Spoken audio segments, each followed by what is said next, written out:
மறைந்த இயக்குனர் இமயம் பாரதி ராஜா உடலுக்கு நடிகர் கமல்ஹாசன் தற்பொழுது மாலை அணிவித்து அஞ்சலி செலுத்தி வரும் நேரலை காட்சிகளை நாம் பார்த்து கொண்டிருக்கிறோம்.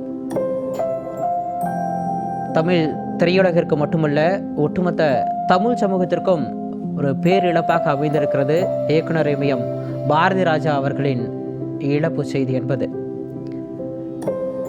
பல திட்டங்களோடு பல கனவுகளோடு இன்று காலை கண்விழித்த அனைத்து தமிழர்களுக்கும் ஒரு பேரிடியாக இயக்குனர் இமயம் பாரதி ராஜா அவர்கள் மறைந்து விட்டார் என்ற செய்தி அமைந்திருக்கிறது. தற்பொழுது நீலாங்கரையில் உள்ள இல்லத்தில் வைக்கப்பட்டுள்ள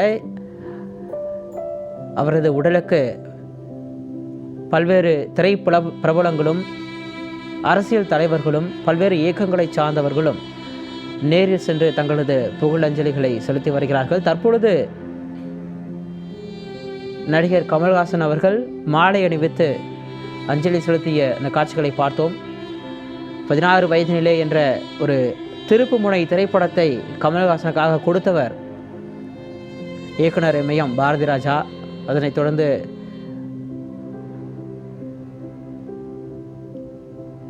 சிவப்பு ரோஜாக்கள் போன்ற பல படங்களை அவர்களுக்காக கொடுத்திருக்கிறார்.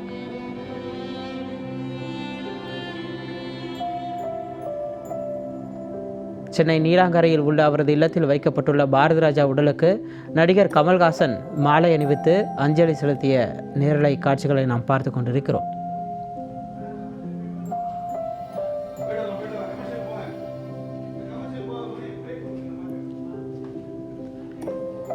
இயக்குனர் இமயம் பாரதி ராஜா உடலுக்கு சற்று முன்னதாக நடிகர் ரஜினிகாந்த் அஞ்சலி செலுத்திய நிலையில் அதனைத் தொடர்ந்து சற்று நேரத்திலேயே நடிகர் கமல்ஹாசன் மாலை அணிவித்து அஞ்சலி செலுத்திய நேரலை காட்சிகளை நாம் பார்த்து கொண்டிருக்கிறோம்.